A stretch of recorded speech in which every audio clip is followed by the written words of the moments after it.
रहमतुल्लाहि व बरकातुहू। अभी हम बदर से मदीना मुनव्वरा की तरफ जा रहे हैं। तो कब हुई थी जंग बदर, किस सन में हुई थी, किस हिजरी में? दो हिजरी में। याद रखिए, देखिए इस्लामी तारीख है, कुछ ना कुछ वाकिफियत होना चाहिए। हम मुसलमान हैं लेकिन हमको हमारी तारीख नहीं मालूम, तो ये बड़े अफसोस की बात है।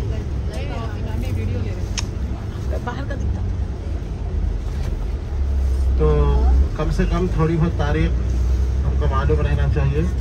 2 हिजरी में जंग बदर हुई थी। मुसलमान कितनी तादाद में थे इस जंग में? 313 मुसलमान थे। और काफिर कितने थे? 1000 का लश्कर जर्रार लेकर कुफार मक्का आए थे। अल्लाह ताला ने फतेह किसको दी? मुसलमानों को फतेह दी।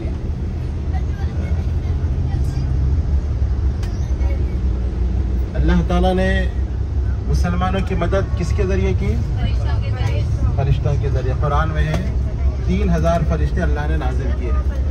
इसलिए सहाबा कहते हैं कि किसी काफिर को मारने के लिए जाते हम तलवार उठाते लेकिन वो मर जाता, तो फरिश्तों के जरिए अल्लाह ताला ने मदद की। अल्लाह ताला मदद करने के लिए क्या फरिश्तों का मोहताज है? नहीं है मोहताज। अल्लाह सिर्फ कुल कहता तभी पूरे कुफार मर जाते। तो ये अल्लाह ताला ने इसकी वजह ये बताई ताकि तुमको एक तसल्ली हो कि हमारे साथ फरिश्ते हैं। इस जंग में शैतान भी एक बहुत बड़ा सरदार बन के आया था। सरदार बन के शैतान भी इस जंग में आया था और काफिरों को हिम्मत दे रहा था कि मैं तुम्हारे साथ हूँ, तुम मुसलमानों को मारो।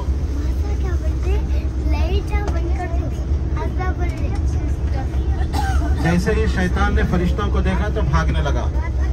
लोगों ने पूछा कि किधर जा रहे हो? बोला कि मैं वो देख रहा हूँ जो तुम नहीं देख रहे, मैं तो अल्लाह से डरने वाला हूँ। तो शैतान धोखा देने वाला होता है। पहले उकसाया काफिरों को, जैसे ही फरिश्ते उसको नजर आए वो मुंह फेर कर भागने लगे। इस जंग के अंदर अल्लाह ताला ने मुसलमानों को बड़ी फतेह अता की और इसके बाद काफिर जलील और रुसवा होकर मक्का वापस लौटे और मक्के में कोहराम मच गया। इस जंग के बाद किसी को यकीन नहीं था कि ऐसा मामला होगा, इतने बड़े बड़े सरदार मारे जाएंगे। उतबा, शेबा, अबू जहल, जो बड़े बड़े सरदार थे मक्के के, सब इस जंग के अंदर मारे गए और 70 कुफार इस जंग के अंदर पकड़े गए। नबी अकरम सल्लल्लाहु अलैहि वसल्लम ने उन काफिरों के ताल्लुक से मुसलमानों से मशवरा किया कि इन काफिरों के साथ क्या सुलूक किया जाए। तो अबू बकर सिद्दीक रज़ी अल्लाह अन्हु ने मशवरा दिया कि इनसे फिदिया लेकर इनको छोड़ दिया जाए, इनसे कुछ माल ले, क्योंकि मुसलमान कमज़ोर है माशी तौर पर, मईशत कमज़ोर है, कुछ माल ले ले, हमको मईशत मजबूत हो जाएगी और ये तो हमारे रिश्तेदार ही है, इनको छोड़ दिया जाए। लेकिन उमर रज़ी अल्लाह अन्हु ने कहा कि नहीं, अल्लाह के रसूल सल्लल्लाहु अलैहि वसल्लम, अल्लाह की कसम, हमारे रिश्तेदार जो है उनको हमारे हवाले किया जाए, हम उनकी गर्दन उड़ा देंगे और हम ये साबित करेंगे कि हम दोस्ती करते हैं अल्लाह के लिए और दुश्मनी करते हैं अल्लाह के लिए। जो हमारे रिश्तेदार इस जंग में काफिरों की तरफ से आए हैं उसको हमारे हवाले करो ताकि हम मार दें। नबी अकरम सल्लल्लाहु अलैहि वसल्लम ने अबू बकर सिद्दीक रज़ी अल्लाह अन्हु के राय को तरजीह दी और आपने ऐलान किया कि अपने रिश्तेदारों को छुड़ाने के लिए तुम कुछ फिदिया दो, हम छोड़ देंगे। लेकिन अल्लाह ताला ने उमर रज़ी अल्लाह अन्हु की राय की मुताबियत की और कुरान में आयतें नाज़िल की कि उमर रज़ी अल्लाह अन्हु की राय सही थी। फिर अल्लाह ने कहा कि अगर अल्लाह ताला का मामला नहीं होता तो अल्लाह तुमको इस पर सजा देता, इस मामले पर कि तुमने कुफ्फार के साथ इस कदर रियायत क्यों की। तो अल्लाह ताला ने उमर रज़ी अल्लाह अन्हु की राय पर कुरान को नाजिल किया। बहुत सारे ऐसे मौके हैं कि उमर रज़ी अल्लाह अन्हु की राय पर अल्लाह ने कुरान को नाजिल किया है। आप लोग जानते हैं कौन कौन से मौके हैं? एक तो क़िबले के ताल्लुक से, क़िबला पहले कहाँ था हमारा, किधर रुख करके नमाज पढ़ते थे? मस्जिद अक़सा, बैतुल मुक़द्दस। उमर रज़ी अल्लाह अन्हु का ख्याल था कि क़िबला काबे की तरफ हो जाए। अल्लाह के नबी सल्लल्लाहु अलैहि वसल्लम से जिक्र किया, अल्लाह के नबी ने भी कहा कि मेरी भी एक ख्वाहिश है। अल्लाह ताला ने क़िबले की तरफ, काबा की तरफ मुंतक़िल कर दिया, कुरान में आयत नाज़िल। इसी तरह उमर रज़ी अल्लाह अन्हु की राय थी कि औरतें पर्दा करें, पहले औरतें पर्दा नहीं करती थी, तो अल्लाह ताला ने उनकी शान में आयत नाज़िल। और इसी तरह बदर के कैदियों के ताल्लुक से भी अल्लाह ताला ने उमर रज़ी अल्लाह अन्हु की तायद में आयतें नाज़िल की। तो ये ऐलान हो गया कि फिदिया दो और अपने अपने लोगों को आज़ाद कराओ। इस जंग में नबी अकरम सल्लल्लाहु अलैहि वसल्लम के बड़े दामाद भी काफिरों की तरफ से आए थे। अबुल आस काफिरों की तरफ से लड़ने आए थे, वो भी कैद हो गए। और हजरत अब्बास रजी अल्लाह अन्हु जो अल्लाह के नबी के चचा थे, वो भी कैद किए गए, वो भी काफिरों की तरफ से आए थे, इस्लाम कबूल नहीं किए थे। जब उनको बांधा गया तो वो करहा रहे थे और अल्लाह के नबी की नींद उड़ गई थी। अल्लाह के नबी सल्लल्लाहु अलैहि वसल्लम ने सहाबा से कहा, अगर तुम कहो तो मेरे चचा की रस्सियों को थोड़ा ढीला कर दें, क्योंकि चचा थे। तो उनकी रस्सियों को कुछ जो है ढीला किया गया। नबी अकरम सल्लल्लाहु अलैहि वसल्लम के दामाद जो थे अबुल आस, अल्लाह के नबी की बड़ी बेटी मक्के में थे, लेकिन उनके दामाद काफिरों की अभी मुसलमान नहीं हुए थे और कुफ्फार मक्का की तरफ से लड़ने आए थे। तो उनकी बेटी ने अबुल आस को छुड़ाने के लिए वो हार अल्लाह के नबी की खिदमत में भेजा जो उनकी वालदा खतीजा रज़ी अल्लाह अन्हा ने शादी के मौके पर उनको दिया था। शादी के मौके पर खतीजा रज़ी अल्लाह अन्हा ने अपनी बेटी को जो हार दिया था, उस बेटे ने अपने शोहर को छुड़ाने के लिए वो हार अल्लाह के नबी सल्लल्लाहु अलैहि वसल्लम की खिदमत में भेजा।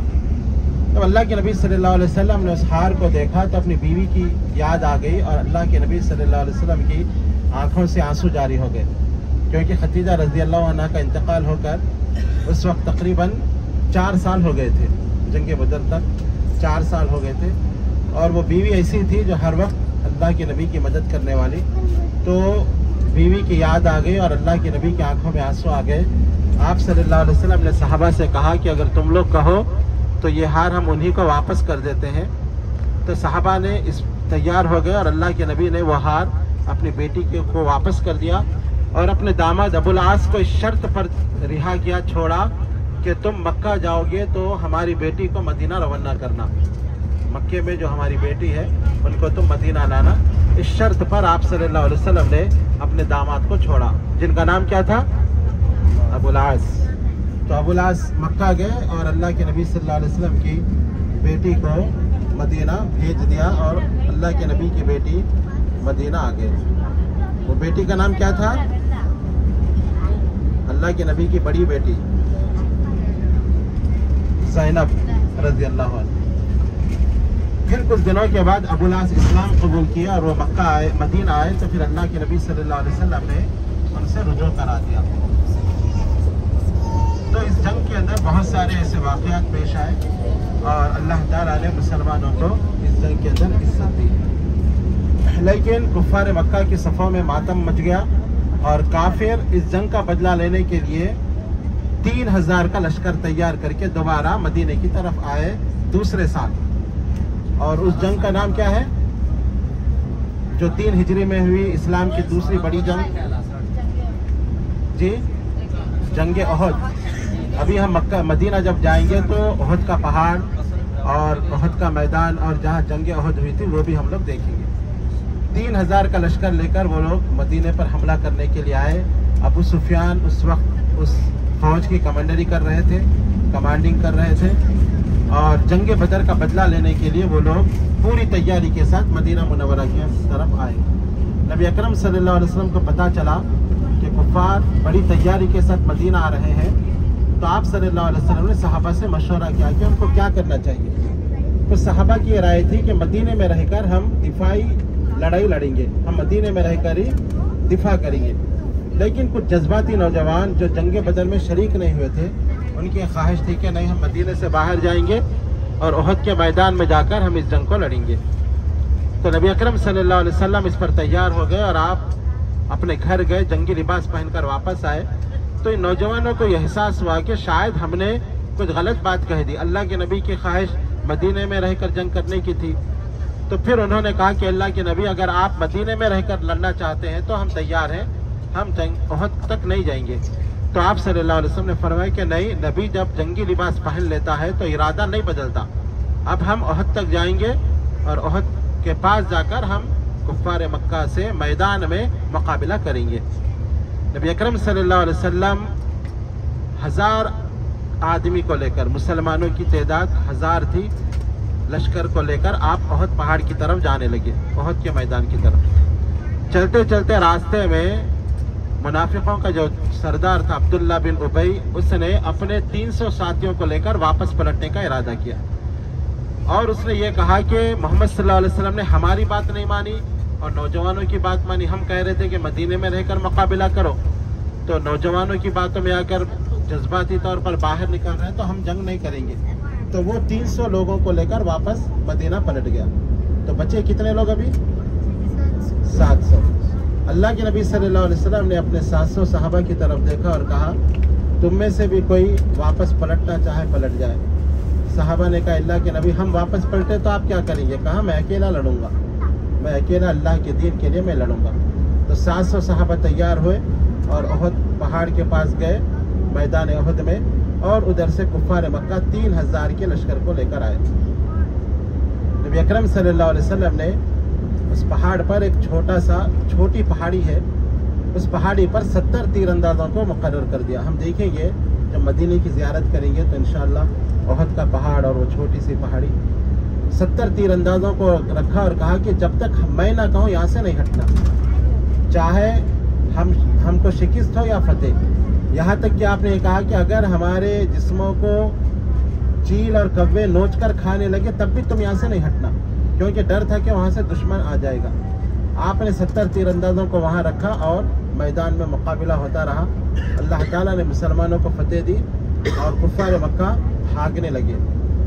जब कुफ्फार मक्का भाग रहे थे तो इन 70 तीरंदाजों ने यह सोचा कि अब तो जंग हो गई, अब हम यहाँ ठहर के क्या करेंगे।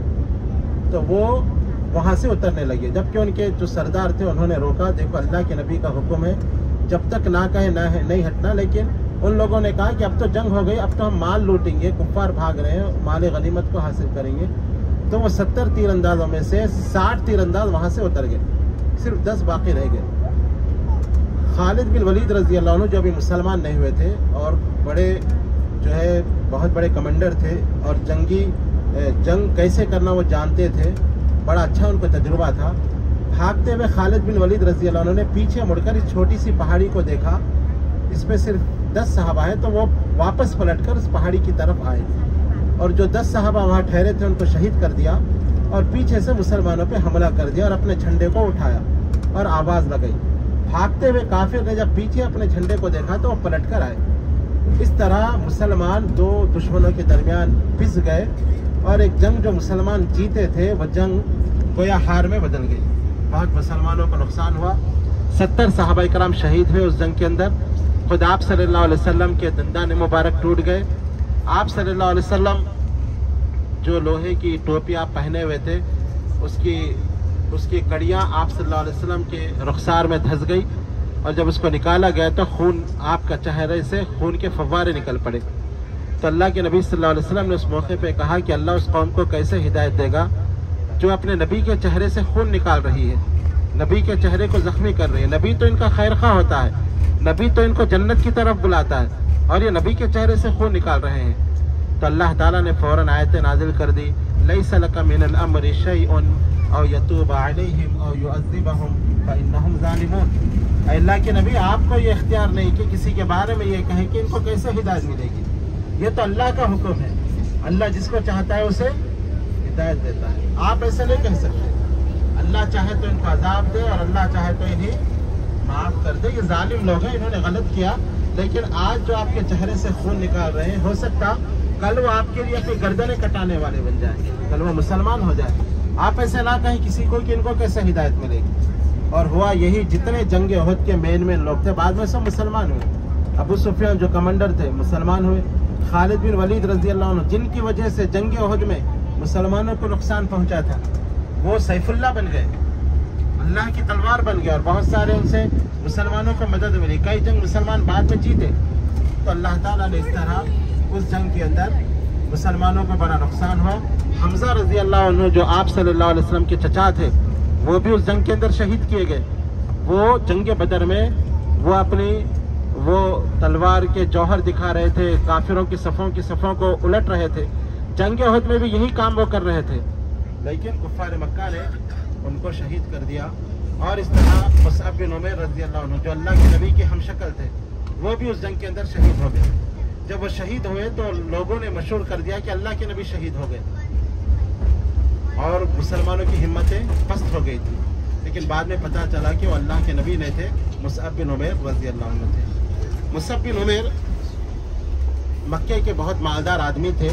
उनके बारे में आता है कि इतनी खुशबू बेहतरीन लगाते, जहाँ से वो गुजरते मक्के की गलियों में लोग उस खुशबू को देखकर अंदाज़ा लगाते कि मुसअब बिन उमैर यहाँ से गुजरे हैं। लेकिन जब वो मुसलमान हुए तो उनकी वालदा ने उनसे लिबास को छीन लिया। उनकी वालदा ने कहा तुम मुसलमान होते हो तो हमारे घर से निकल जाओ। तो घर से निकल के कहा कि जो लिबास तुम पहने हो ये भी हमारा है, इस लिबास को उतार दो, इस खुशबू को उतार दो। वो खुशबू दे दिए, लिबास दे दिए और पत्तों से अपने जिस्म को छुपाकर नबी अकरम सल्लल्लाहु अलैहि वसल्लम के पास है, यानी इस्लाम के लिए सब कुछ छोड़ दिया। और इतने मालदार थे, लेकिन जंग उहद में सहाबा कहते हैं इनकी गुर्बत का ये आलम था कि जब ये शहीद हो गए, इनकी लाश थी तो इनकी लाश, इनके पास कोई कपड़ा नहीं था जिससे इनकी लाश को ढांका जा सके। एक छोटी सी चादर थी, अगर सर ढांकते तो पैर खुल जाते और पैरों को ढांका जाता तो सर खुल जाता था। तो नबी सल्लल्लाहु अलैहि वसल्लम ने कहा कि इनके सर को ढांको और इनके पैरों पर पत्तों को डालकर, पत्ते रखकर इनको दफन करो। इस तरह इज्तिमाई क़ब्र वहाँ बनाई गई और 70 सहाबा कराम जो उस जंग में शहीद हुए थे सबको उस कब्र के अंदर दफन किया गया। यहाँ पे अल्लाह के नबी सल्लल्लाहु अलैहि वसल्लम ने एक काम ये किया कि आप सहाबा से पूछते कि कुरान किसको सबसे ज़्यादा याद है। जिसको सबसे ज़्यादा कुरान याद होता है उनको कब्र में सबसे पहले रखा जाता। ये हाफिज़ कुरान की शान है कि जो हाफिज़ कुरान होता है वो ज़िंदगी में भी सबके आगे रहता है इमामत करते हुए, और जब कब्र में उतारा जाता है तो भी उसको सबसे पहले उसको रखा जाता है। और कल क़यामत के दिन तो हाफिज़ कुरान से कहा जाएगा कि कुरान पढ़ता जा और जन्नत के दर्जे चढ़ता जा, तेरी आखिरी मंजिल वहीं पर होगी जहाँ तेरी आखिरी आयत होगी। तो हिफ्ज़ कुरान, कुरान से ताल्लुक़ जोड़ना, कुरान याद करना, इसकी बड़ी फजीलत है। तो इस जंग से एक सबक यह मिला कि नबी अकरम सल्लल्लाहु अलैहि वसल्लम की छोटी सी नाफरमानी इंसान को दुनिया और आखिरत में रुस्वा कर सकती है। यहाँ देखिए सहाबा कराम से एक छोटी सी ये गलती हो गई थी कि वो उस पहाड़ी से हट गए, क़ियास उन्होंने किया, लेकिन छोटी सी अल्लाह के नबी की नाफरमानी से एक जंग जो मुसलमान जीत गए थे, वो जंग उसको हार भी नहीं कह सकते, इसलिए कि मुसलमान जंग हारने के बावजूद मैदान में डटे रहे और कुफ़ार मक्का जंग जीतने के बावजूद मैदान छोड़कर भागे जंग उहद में। तो इससे मालूम हुआ कि मुसलमानों को ज़िंदगी के हर मामले में नबी अकरम सल्लल्लाहु अलैहि वसल्लम की इताअत और पैरवी करनी चाहिए। कोई भी मामला हो, हमें चाहिए कि हम अल्लाह के नबी सल्लल्लाहु अलैहि वसल्लम की इताअत करें, तो अल्लाह ताला दुनिया में भी हमें फ़ायदा देता है और मरने के बाद तो अखरवी फ़ायदे हमें हासिल होते हैं।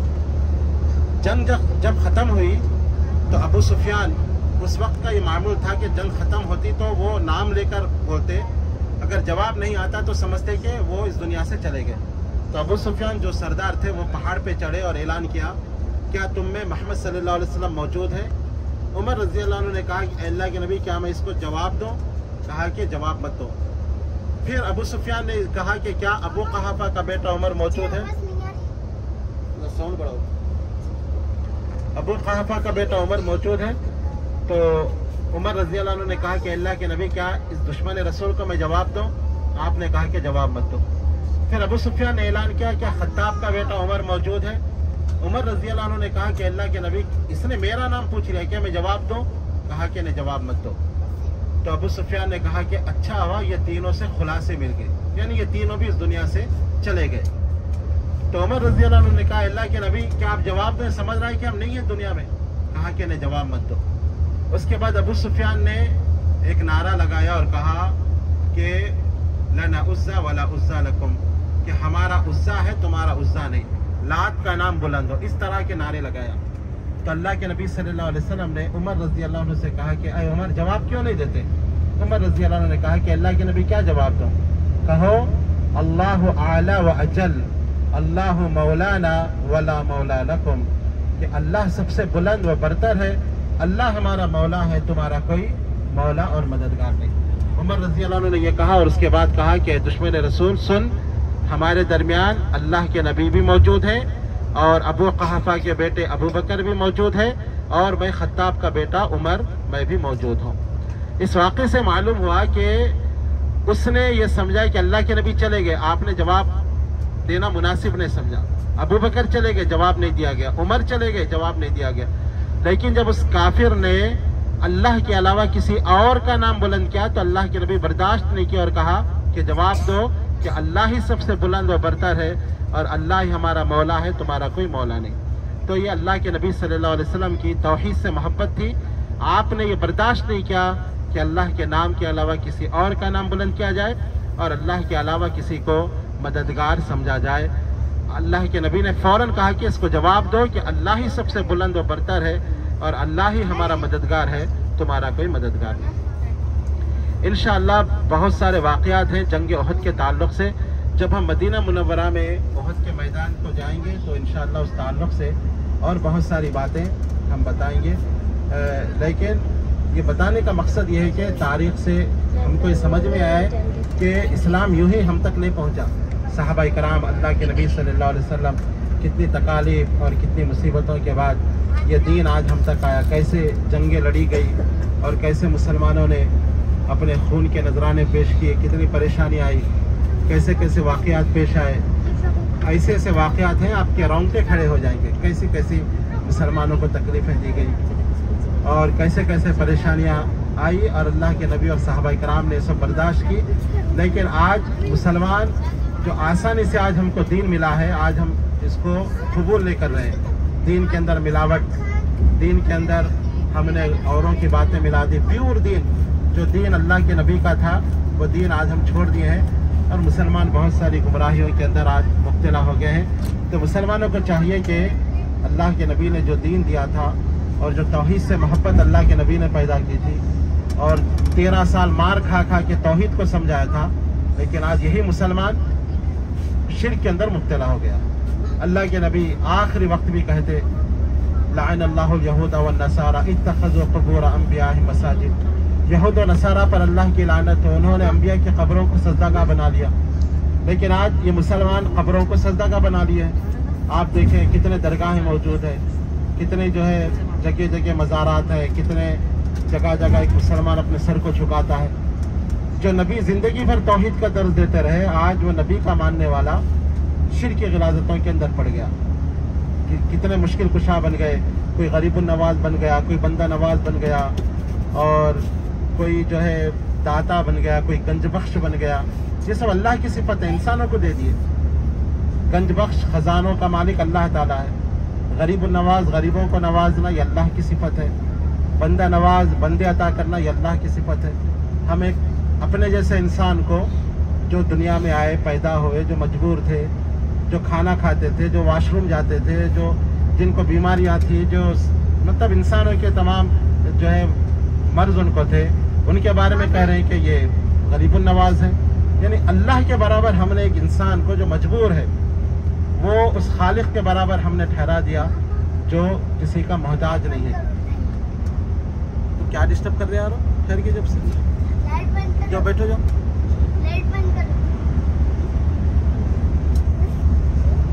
तो अकीदा दुरुस्त होना चाहिए मुसलमानों का, गरीबों को नवाजना। अल्लाह ने कुरान के अंदर कहा, या अय्युहन्नास अंतुमुल फुक़राउ इलल्लाह वल्लाहु हुवल गनियुल हमीद। ऐ कायनात के लोगों, तुम सब फ़कीर हो, तुम जो कुछ भी हो, तुम वली हो, तुम नबी हो, तुम फरिश्ते हो, तुम जो कुछ भी बन जाओ, तुम सब के सब फ़कीर हो और अल्लाह ये गनी और बेनियाज है, तारीफ़ों वाला है। इन यशा युज़हिबकुम, अगर वो चाहे, इन यशा युज़हिबकुम या अय्युहन्नास अंतुमुल फुक़राउ इलल्लाह वल्लाहु हुवल गनियुल हमीद। इन यशा, अगर वो चाहे, युज़हिबकुम, तुमको इस सफ़े हस्ती से मिटा दे, दुनिया से तुम्हारा वजूद ख़त्म कर दे। वो याति बिखल्क़िन जदीद, और उसी लम्हे दूसरी मखलूक को पैदा कर दे। एक लम्हे तुमको मिटा दे और उसी लम्हे बगैर किसी ताख़ीर के एक नई मखलूक को पैदा कर दे। वमा ज़ालिका अलल्लाहि बिअज़ीज़, और ये काम अल्लाह पर बहुत आसान है। अल्लाह बहुत अज़मत वाला है, दुनिया की कोई हैसियत नहीं उसकी निगाह में। अल्लाह के नबी सल्लल्लाहु अलैहि वसल्लम ने फरमाया कि अगर मच्छर के पर के बराबर भी दुनिया की हकीकत अल्लाह की निगाह में होती तो किसी काफिर को एक घूंट पानी नहीं दिया जाता। अल्लाह की नज़र में कोई अहमियत नहीं दुनिया की। तो अल्लाह चाहे तो एक सेकंड में हमको इस सफ़े हस्ती से मिटा दे और हम उस अल्लाह को छोड़कर किसी इंसान को कह रहे हैं कि गरीबुन नवाज है, ये बंदा नवाज है, ये फ़लाँ बुज़ुर्ग है, ये पता नहीं क्या क्या नाम हमने उल्टे सीधे रख दिए हैं जिनका शरीयत से कोई ताल्लुक़ नहीं है। शरीयत में जैसे अब्दुल क़ादिर जीलानी रहमहुल्लाह को पता नहीं क्या क्या जो है लोगों ने उनकी शान में ग़ुलू किया है। इस्लाम से, दीन से, शरीयत से इन तमाम चीज़ों का कोई ताल्लुक़ नहीं है। अक़ीदा मजबूत हो अल्लाह के ताल्लुक़ से। औलाद देना ये अल्लाह की सिफत है। अल्लाह जिसको चाहे औलाद दे, अल्लाह ना दे पूरे औलिया अल्लाह मिल जाए। जितने वली थे, गरीबुन नवाज, बंदा नवाज और अब्दुल क़दर जिलानी और तमाम औलिया अल्लाह मिल जाए, कोशिश करें औलाद दिलाने की। अगर अल्लाह देना ना चाहे तो सब मिलकर भी औलाद नहीं दे सकते। अल्लाह ने कुरान के अंदर सूरह शूरा गालिबन अल्लाह ने कहा, अल्लाह ताला फरमाता है कि ज़मीन व आसमान की बादशाहत अल्लाह के लिए है। यहबु लिमन यशाउ इनासा, वो जिसको चाहता है तोहफे में बेटियां देता है। वो यहबु लिमन यशाउ ज़ुकूर, और वो जिसको चाहता है बेटे अता करता है। और जिसको चाहता है बेटे और बेटियां मिलाकर देता है। और वो जिसको चाहता है कुछ भी नहीं देता। वो अगर ना दे, पूरी दुनिया मिलकर भी कोशिश कर ले, वो दे नहीं सकते। तो ये अल्लाह के इख्तियार में है। इसीलिए तो अल्लाह ने कुरान में अंबिया अलैहिस्सलाम का जिक्र किया। ज़करिया अलैहिस्सलाम बूढ़े हो गए लेकिन औलाद की दौलत से महरूम है। अल्लाह को उन्होंने पुकारा, नबी है, हालांकि नबी अल्लाह के पैगंबर, इतना ऊंचा मकाम है, लेकिन अपनी औलाद पैदा नहीं कर सके। तो जब नबी इस बात पर कादिर नहीं कि अपनी औलाद को पैदा कर सके, तो बाकी वली, पीर, बुजुर्ग, इनकी क्या हैसियत है। अल्लाह ने कुरान में कहा कि ज़करिया अलैहिस्सलाम का जिक्र करो कि वो अल्लाह से दुआ कर रहे हैं। ज़िक्र रहमत रब्बिका अब्दहु ज़करिया इज़ नादा रब्बहु निदाअन खफिया, छुप छुप के अल्लाह को पुकार रहे हैं। क्या कह रहे हैं? रब्बी इन्नी वहनल अज़्म मिन्नी वश्तअल अर्रअसु शैबा वलम अकुन बिदुआइका रब्बी शक़िया। क्या है मेरे परवरदिगार, मेरी हड्डियां कमज़ोर हो चुकी हैं। वश्तअल अर्रअसु शैबा, मेरा सर बुढ़ापे से भड़क उठा है। सर पे एक भी काला बाल नहीं, पूरा सर पक चुका है। लेकिन मेरे रब्बा, मैं तेरी रहमत से मायूस नहीं हुआ, तो मुझे औलाद दे। देखिए बूढ़े हो गए, 90 साल उम्र हो गई, लेकिन अल्लाह से मांग रहे हैं, औलाद नहीं है, अल्लाह से मांग रहे हैं। अल्लाह ने बशारत दी, या ज़करिया इन्ना नुबश्शिरुका बिग़ुलामिन इस्मुहु यहया, ऐ ज़करिया हम तुमको एक बेटे की बशारत देते हैं जिसका नाम भी हम रखते हैं, उसका नाम यहया होगा। परेशान हो गए कि या अल्लाह ये उम्र में कैसे बेटा होगा। कहा क्यों परेशान हो रहे हो, अल्लाह ने जैसे तुमको पैदा किया, तुमको पैदा करना आसान है, तो तुम्हारी औलाद को भी पैदा करना अल्लाह के लिए आसान है। अल्लाह पैदा कर सकता है। तो अल्लाह की अज़मत को पहचाने, अल्लाह ताला बड़ा अजीम है। ये ज़मीन आसमान आप देखें, अभी इंडिया चांद पे पहुंच गया, इंडिया अभी सूरज पे जा रहा है।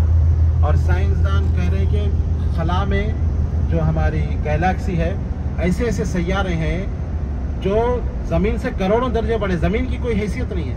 सूरज ज़मीन से 12 करोड़ मरतबा बड़ा है, और सूरज से कई करोड़ मरतबा बड़े सैयारे इस आसमान के नीचे गर्दिश कर रहे हैं। सूरज से कई करोड़ मरतबा बड़े, इंसान सोच नहीं सकता। और इन सबको बराबर जो चला रहा है, ये कौन है? ये हमारा और आपका रब है। कितना बड़ा अल्लाह होगा जो इतनी बड़ी बड़ी मखलूक़ात को पैदा किया और जो सिस्टम से चल रहे हैं। सूरज अगर 1 इंच भी नीचे आ जाए तो उसकी गर्मी से ज़मीन जल जाए, और 1 इंच भी ऊपर चला जाए तो सर्दी से बर्फ़ बन जाए। बराबर जो अल्लाह ताला जिस मकदार पे जो चला रहा है, ये अल्लाह रब्बुल आलमीन है जिसकी हम इबादत करते हैं। उतने बड़े रब के मुकाबले में हम इंसानों को ठहरा कर दिया। ये मुश्किल कुशा, ये हाजत रवा, ये दस्तगीर है, ये अल्लाह के वसीले हैं, इनके ज़रिए हमको अल्लाह तक जाना है। ये अल्लाह के नेक बंदे हैं, इनके ज़रिए दुआ करेंगे तो अल्लाह टालता नहीं, गोया अल्लाह इनसे डरता है। नौज़ बिल्लाह हम इनके वास्ते से करेंगे तो गोया अल्लाह मजबूर हो जाएगा हमारी दुआ कबूल करने। इसीलिए उलमा कहते हैं कि नबी सल्लल्लाहु अलैहि वसल्लम के वसीले से भी दुआ करना ये शरीयत से साबित नहीं है। बहुत सारे लोग करते हैं कि अल्लाह के नबी के सदक़े तुफ़ैल। क्यों? अल्लाह के नबी का मकाम ऊंचा है, लेकिन अल्लाह किसी का मोहताज नहीं है। अल्लाह ताला ने खुद नबी से कहा, अपने नबी से, लाइन अशरकता लयहबतन्ना अमलु, कुरान की आयत है।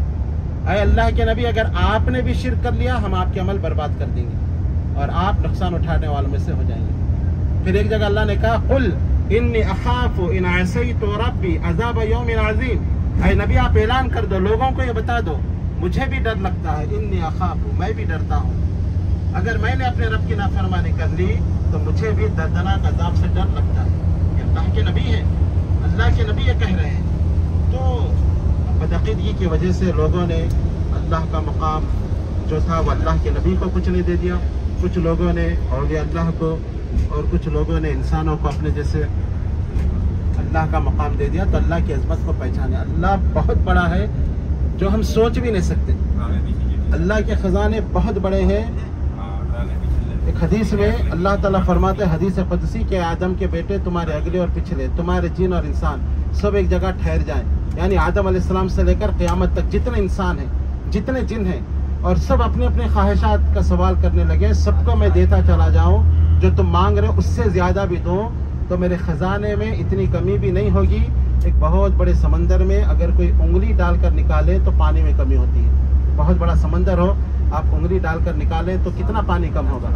अल्लाह कहता है कि सबको मैं दे दूं, कब से? आदम अलैहिस्सलाम से लेकर क़यामत तक सबको उनकी ख्वाहिशात के मुताबिक दे दूं, तब भी मेरे ख़जाने में इतनी कमी भी नहीं होगी। तो अल्लाह बड़े ख़जानों का मालिक है।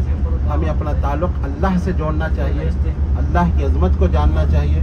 जो अल्लाह की अज़मत को जानते हैं, अल्लाह की कसम, वो किसी कब्र के पास नहीं जाते, किसी और के आगे अपने पेशानी को नहीं झुकाते, किसी और के वास्ते से वसीलों से दुआ नहीं करते। जो अल्लाह की अज़मत को जानते हैं, जो अल्लाह की अज़मत को नहीं जानते, अल्लाह की कदर नहीं जानते, वो अल्लाह के अलावा किसी और को मुश्किल कुशा, हाजत रवा, किसी और के वास्ते वसीलों से दुआएं करते हैं। इसीलिए अल्लाह ने कुरान में कहा, मा क़दरुल्लाह हक़्क़ क़दरी, इन लोगों ने अल्लाह की वैसी कदर नहीं की जैसे अल्लाह की कदर करना चाहिए था। तो अल्लाह की अज़मत को पहचाने। अल्लाह बड़ी कुदरतों वाला, ताकतों वाला और बहुत अजीम अल्लाह ताला है। इतना बड़ा अल्लाह ताला है कि हम सोच नहीं सकते। आप सल्लल्लाहु अलैहि वसल्लम ने अर्श को उठाने वाले एक फरिश्ते की सिफत बताई।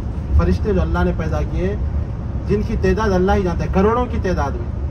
हमने बैतुल्लाह का जो तवाफ़ किया है, आप सल्लल्लाहु अलैहि वसल्लम ने फरमाया कि हर आसमान पे अल्लाह का एक घर है। उसी जगह बैतुल्लाह, काबेतुल्लाह के ऊपर हर आसमान पे अल्लाह का घर है। पहले आसमान पे जो घर है उसका नाम है बैतुल इज़्ज़त। इसी तरह दूसरे आसमान पे भी घर है। 7वें आसमान पे जो घर है उसका नाम है बैतुल मामूर। क्या नाम है? आप सल्लल्लाहु अलैहि वसल्लम ने फरमाया कि रोज़ आना 70,000 फरिश्ते उस घर का तवाफ़ करते हैं। कितने फरिश्ते? 70,000 फरिश्ते। और एक मरतबा जो फरिश्ता तवाफ़ कर लेता है, फिर क़यामत तक उसकी बारी नहीं आती। हम तो 10 बार तवाफ़ कर लेते हैं, लेकिन आप अंदाज़ा लगाइए फरिश्ते कितने होंगे जो अल्लाह ने पैदा किए, और एक एक फरिश्ता कितना बड़ा है।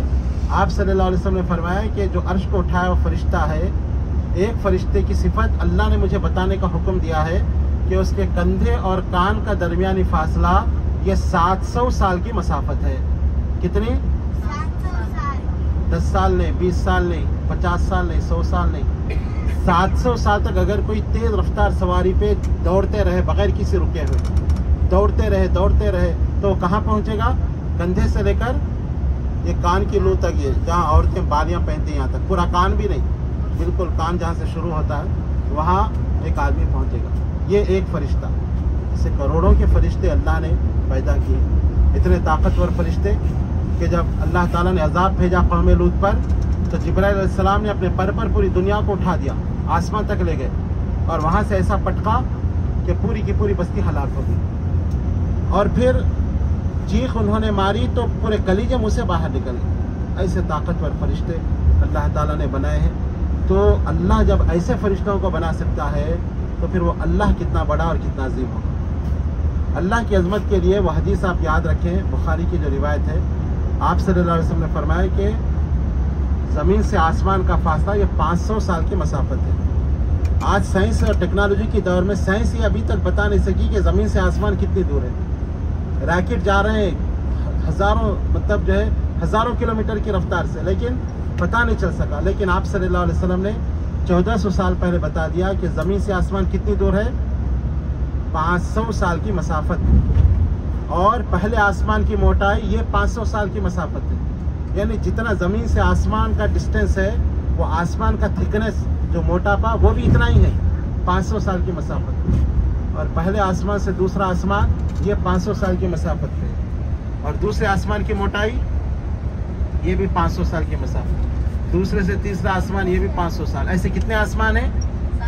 7 आसमान है। और 7 आसमान के ऊपर एक समंदर है जिसकी गहराई 500 साल की मसाफत है। ये वह ख़ास समंदर है कि क़यामत के दिन उससे बारिश होगा तो ज़मीन में हर इंसान की रीढ़ की हड्डी का छोटा सा टुकड़ा ज़मीन में मौजूद है। हर इंसान की, इंसानी जिस्म को मिट्टी खा लेती है, लेकिन छोटा सा टुकड़ा हर इंसान का, रीढ़ की हड्डी जहाँ से शुरू होती है और ज़मीन में है। जैसे ही उस पानी का खतरा हमारी हड्डी पे पड़ेगा, हमारे जिस्म ऐसे उगेंगे जैसे पौधे उगते हैं पूरे का पूरा वैसी जिस्म तैयार होगा। तो वह ख़ास समंदर है जो क़यामत के दिन उससे बारिश होती है।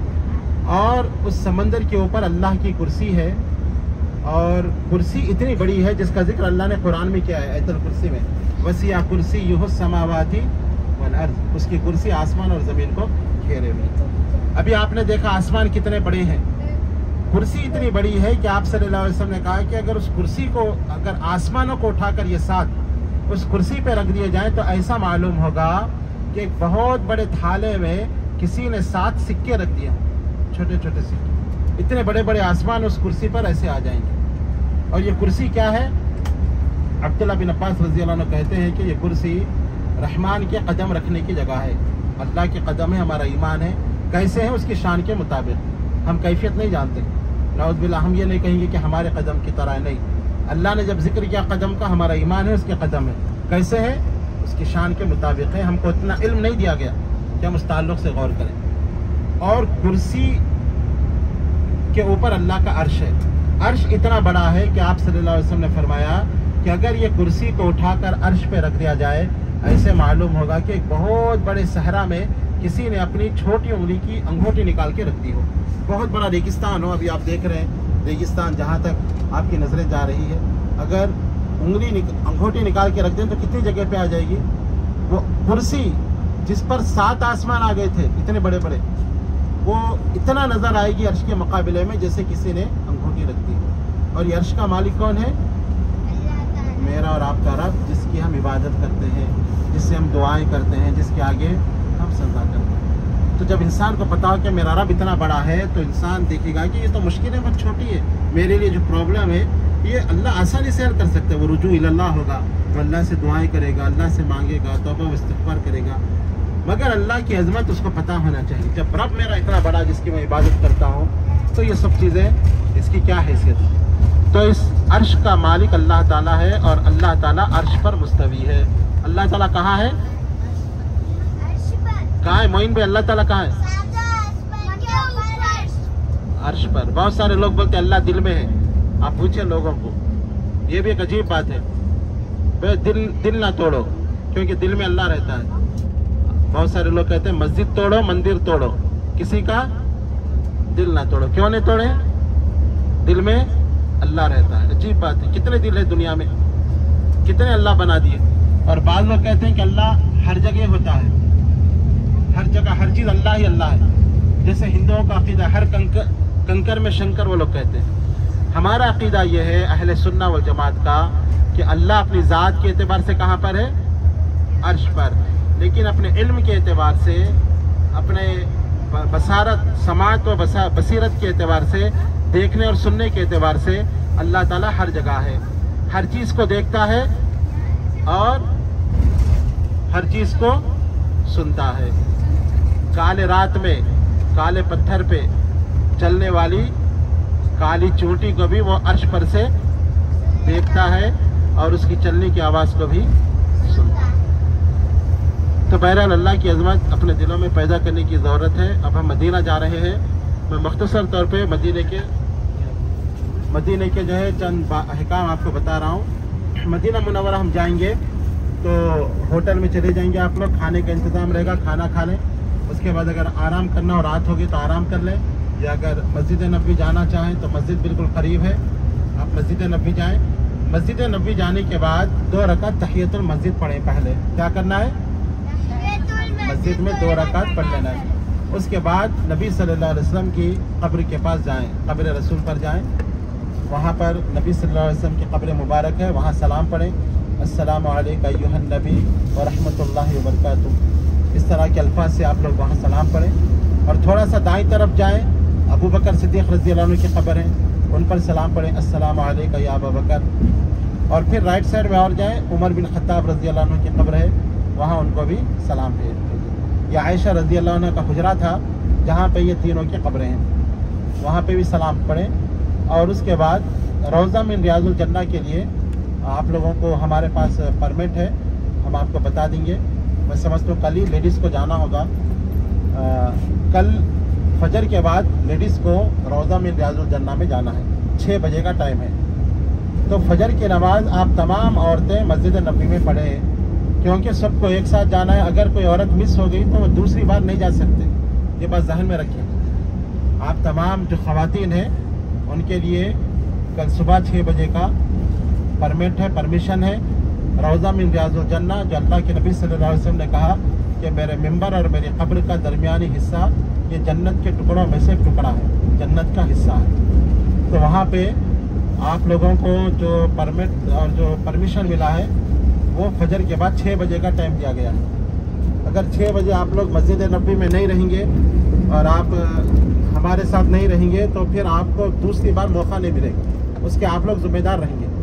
तो तमाम औरतें 6 बजे मस्जिद नबी में रहें और हम आपको पेपर देंगे, सब एक साथ वहाँ रौज़ा मिन रियाज़ुल जन्नह में जाएं, वहाँ नमाज़ पढ़ें 2 रकात, वहाँ दुआ करें। एक 5-10 मिनट आपको टाइम दिया जाता है। और मर्दों के लिए कल असर के बाद का टाइम है।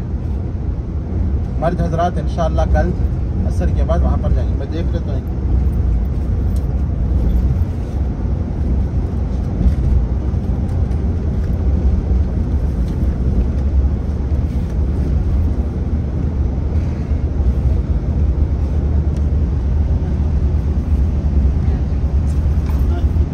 मर्दों को कल असर के बाद मर्द हजरात राब्ते में रहें और असर के बाद रौज़ा मिन रियाज़ुल जन्नह जाना है। अगर ये वक्त आप लोग मिस कर दिए तो फिर आपको टाइम नहीं मिलेगा। मैं बता दे रहा हूँ आप लोग, अगर किसी वजह से आप लोगों ने ये वक्त ज़ाय कर दिया तो दोबारा फिर आप वहाँ नहीं जा सकते, बहुत टाइट है मामला और बग़ैर परमिशन के आप लोगों को अंदर जाने नहीं दिया जाता हो। तो कल इंशाअल्लाह आप वहाँ पर जाएँ, नमाज़ पढ़ें, दुआएँ करें और फिर सामने ही बकी कब्रिस्तान है जिसको जन्नतुल बकी लोग कहते हैं, हालांकि उसका नाम जन्नत नहीं है, बकी गरक़द उसका नाम है। ये शियाओं ने उसको जन्नत बना दिया। वहाँ फातिमा रज़ी अल्लाह अन्हा की कब्र रहने से वो जन्नतुल बकी हो गया और यहाँ खदीजा रज़ी अल्लाह अन्हा की कब्र रहने से ये जन्नत मुआला बन गया।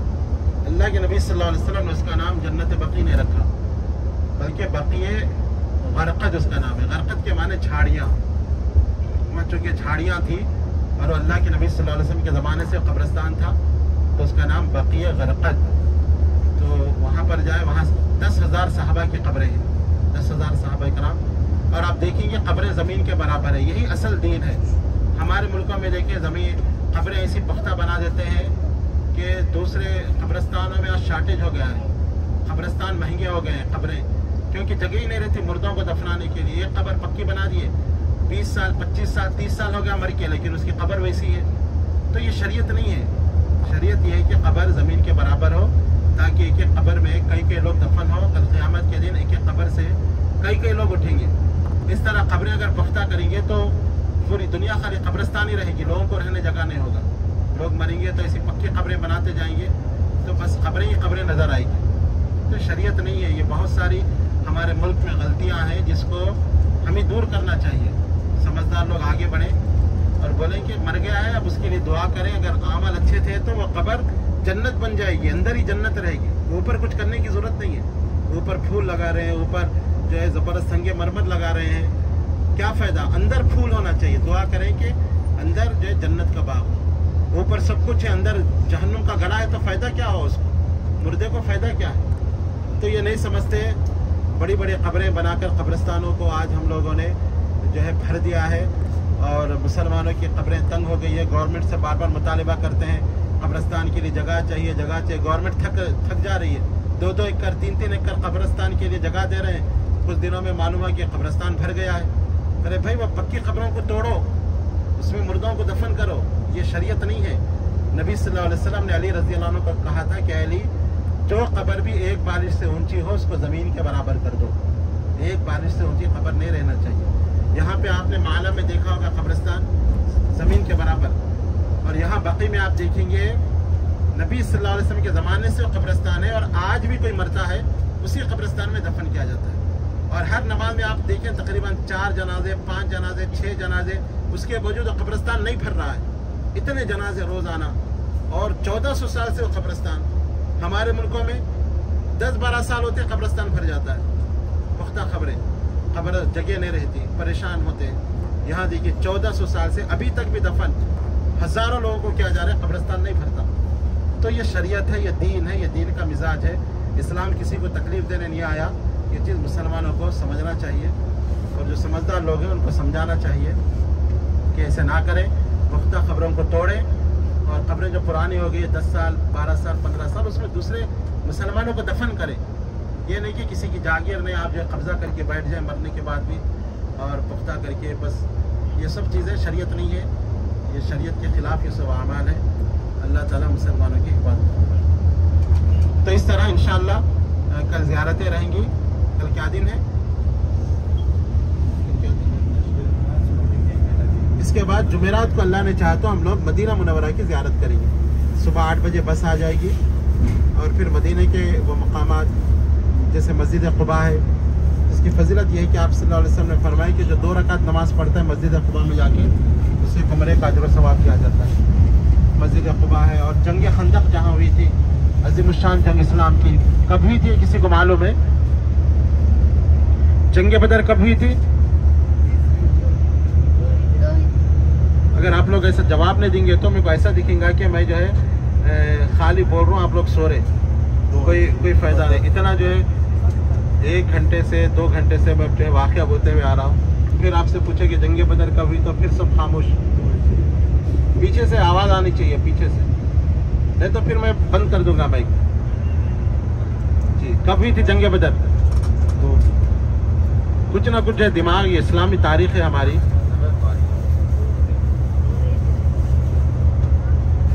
जी 2 हिजरी में जंग बदर हुई थी। कब हुई थी? याद रखें आप लोग, अपने बच्चों को बताएं जाकर। हमको हमारी तारीख याद नहीं, अफसोस की बात है हमारे लिए। 2 हिजरी में जंग बदर हुई थी, इस्लाम की पहली जंग। और जंग उहद कब हुई थी? 3 हिजरी में जंग उहद हुई थी। अच्छा, जंग बदर में मुसलमान कितने थे?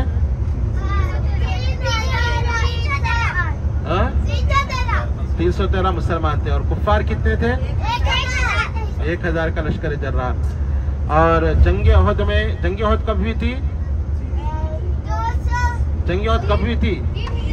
3 हिजरी। मुसलमान कितने थे जंग उहद में?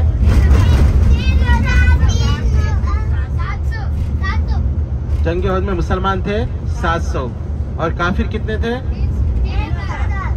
3000 कुफ्फार मक्का थे। याद रखें, मैं फिर पूछूंगा जब मदीने में ज़ियारतें होंगी तो ये चीज़ पूछी जाएगी, आप लोगों को सबको बताना है, हर हाजी को। तो जंग उहद में मुसलमानों की तादाद 700 थी और कुफ्फार की तादाद 3000। इसके बाद हुई, अब जब देखे कुफ्फार मक्का जंग उहद में भी वो लोग सही तरीके से जीत नहीं सके, तो पूरी फौज, पूरी तमाम फौजों को जमा करके अबू सुफियान मदीना लेकर आए। उसका नाम है जंग अहज़ाब। क्या नाम है?